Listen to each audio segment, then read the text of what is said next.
Hello everyone, welcome back to teachers Adda by target अभी। So KVS and NVS 2025 finally vacancies आ गई हैं हमारे TGT and PGT computer science के लिए। तो काफ़ी सारे अभ्यर्थी जो कि एग्जामिनेशन फॉर्म भरना चाहते हैं, फिल करना चाहते हैं, वो ये जानना चाहते हैं कि क्या हम एलिजिबल भी हैं या नहीं है। हमने कोई भी डिग्री डिप्लोमा करा है तो मैम प्लीज़ हमें बता दीजिए कि हम एलिजिबल हैं या नहीं है। तो आप सब लोगों का डाउट इस एक सिंगल वीडियो से क्लियर हो जाएगा कि आपकी जो भी एग्जामिनेशन क्वालिफिकेशन है कि आप केवीएस और एनवीएस का एग्जाम लिख पाएंगे नहीं लिख पाएंगे। सो आप सब लोगों को पता होगा कि जॉइंट वैकेंसीज निकली हैं एक ही साथ। एनवीएस और केवीएस दोनों की वैकेंसीज निकाल दी हैं सरकार ने फाइनली। तो सबसे पहले आप लोगों को उस चीज़ की बधाई हो। एग्जामिनेशन फॉर्म आप लोग 14 नवंबर से लेके 4 दिसंबर 2025 तक भर सकते हैं। तो सीबीएसई, एनवीएस एंड केवीएस संगठन की ऑफिशियल वेबसाइट पे आप लोग जाके अपना रजिस्ट्रेशन करके एग्जामिनेशन फॉर्म फिल कर सकते हैं। रही बात वैकेंसीज के नंबर की, आप सब लोगों को पता है कि पीजीटी एंड टीजीटी दोनों के लिए वैकेंसीज आई हैं। टोटल 964 वैकेंसीज आपको देखने को मिल रही है, जिसमें टीजीटी एनवीएस के लिए काफ़ी मात्रा में 653 वैकेंसीज आपको देखने को मिल रही हैं। तो क्लियर कट बात करते हैं कि आप लोगों ने नोटिफिकेशन ज़रूर पढ़ लिया होगा कि आप लोग एलिजिबल हैं या नहीं हैं।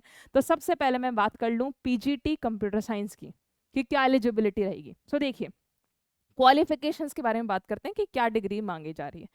तो पीजीटी के लिए आप सब लोगों को पता होगा कि मास्टर्स की डिग्री रिक्वायरमेंट होती है।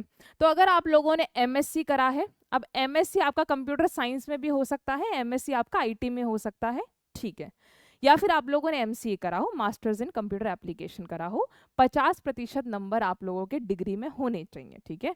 अब डिग्री से नंबर कैसे निकालते हैं, उसका फॉर्मूला आपके कहीं ना कहीं जो डिग्री होती है उसके पीछे लिखा होता है, मार्कशीट्स के पीछे लिखा होता है, या फिर आपका सीजीपीए और वाला सिस्टम है तो आप स्टैंडर्ड फॉर्मूला से भी अपनी परसेंटेज नंबर निकाल सकते हैं, ठीक है। That is a easy thing. अगर आप लोगों ने एमएससी या एमसीए नहीं करा है तो मास्टर्स इन इंजीनियरिंग करा होगा या फिर एमटेक करा होगा। एमटेक कंप्यूटर साइंस या आईटी वाले ही लोग वैलिड हैं। आपकी उस डिग्री में भी मिनिमम 50% नंबर तो होने ही चाहिए। एक तो ये चीज़ उन्होंने मांगी है।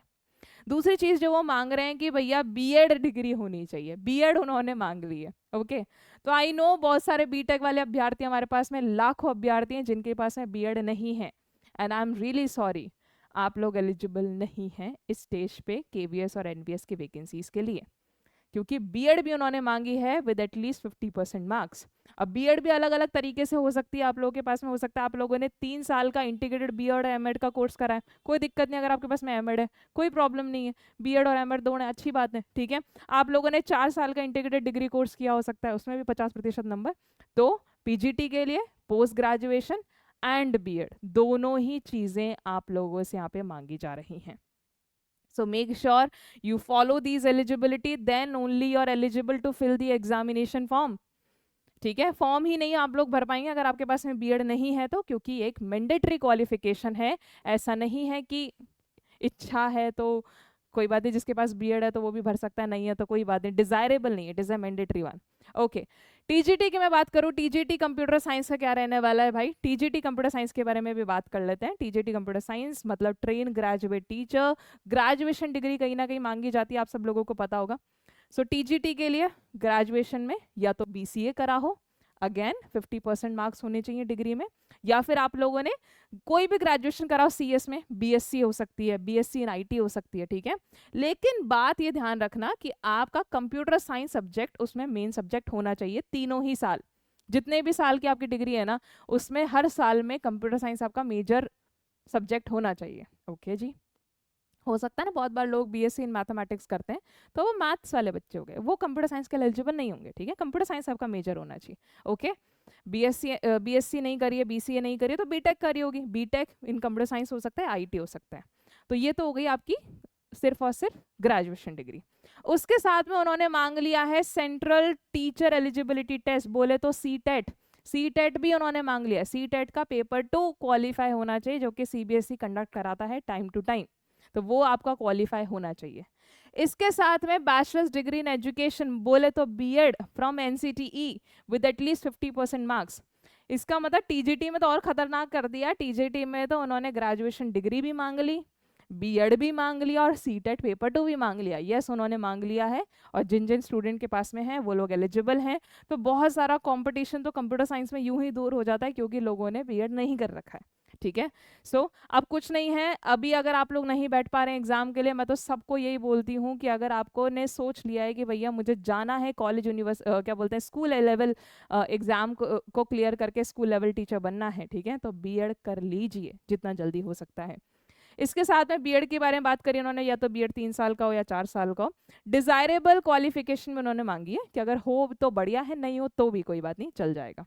अगर आपकी रेजिडेंशियल स्कूल में कोई वर्किंग नॉलेज है, काम किया आप लोगों ने साल 6 महीने, बहुत अच्छी बात है, दिल welcome you with open hands. या फिर आप लोगों को हिंदी, इंग्लिश और दूसरी रीजनल लैंग्वेज के बारे में अच्छी खासी नॉलेज है।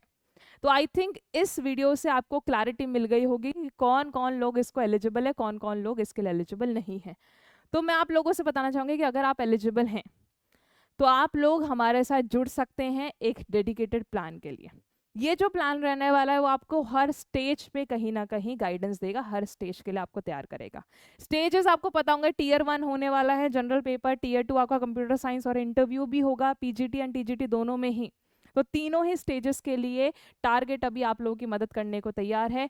एक बैच, सिर्फ एक बैच से केवीएस भी है, एनवीएस भी है, उसमें पीजीटी एंड टीजीटी सब हम लोग तैयार करवा रहे हैं आपको। कोई अलग से पढ़ने की जरूरत नहीं है, अलग अलग बैच परचेजेस करने की जरूरत नहीं, क्योंकि अगर आप में से बहुत सारे लोग पीजीटी के लिए भी एलिजिबल होंगे, टीजीटी के लिए भी एलिजिबल होंगे, तो आप लोग एक ही बैच से फायदा उठा सकते हैं। ठीक है, ये जो बैच है वो हम लोग लॉन्च कर रहे हैं 1 दिसंबर से, और इस बैच में लाइव एंड रिकॉर्डेड दोनों माध्यम से क्लासेस चलेंगी, पीडीएफ्स में मिलेंगी, टेस्ट में मिलेंगे, मॉक टेस्ट के अंदर हम लोग आपको इंडिविजुअल टेस्ट भी देते हैं, हम आपको फुल लेंथ मॉक टेस्ट भी देते हैं, सब कुछ देते हैं। और इसका अभी जो प्राइस है वो रहने वाला है 2999। लेकिन अगर आप हमारे शुरुआती 100 स्टूडेंट में से होते हो, 100 इनरोल स्टूडेंट्स, ठीक है, तो हम आप लोगों को ये कोर्स फ्लैट 1999 का दे रहे हैं। ठीक है, तो आप जैसे एप्लीकेशन में जाएंगे, आप लोग शुरुआती अगर 100 बच्चों में से हुए तो आप लोगों को 1999 का कोर्स मिल जाएगा। तो आपको बिल्कुल देरी नहीं करनी है, टारगेट अभी मोबाइल एप्लीकेशन पर जाके जल्दी से जाके केवीएस और एनबीएस के बैच को कहीं ना कहीं इसका पार्ट बनना है। टीयर 2 को लेके बहुत ज़्यादा लोग नर्वस हैं, कॉन्शियस हैं कि यार क्या आएगा कंप्यूटर साइंस में, क्या आएगा, चलो हम एलिजिबल तो हैं। तो वो सारी तैयारी आप हमारे पे छोड़ दीजिए। सिलेबस जो है वो एनसीईआरटी इंस्पायर्ड है, तो उसी को हम लोग फॉलो करेंगे और उसी के आधार पर हम लोग यहाँ पे काम करेंगे। सो मैं आशा करती हूँ कि वीडियो आप लोगों के लिए हेल्पफुल रहा होगा। लाइक ज़रूर कर देना इस वीडियो को अगर आप लोगों को इससे कोई मदद मिली हो। तो आप सब लोगों से मिलती हूँ नेक्स्ट वीडियो में, तब तक के लिए ध्यान रखिएगा एंड फॉर्म अपने टाइमली फिल कर दीजिएगा। Thank you so much.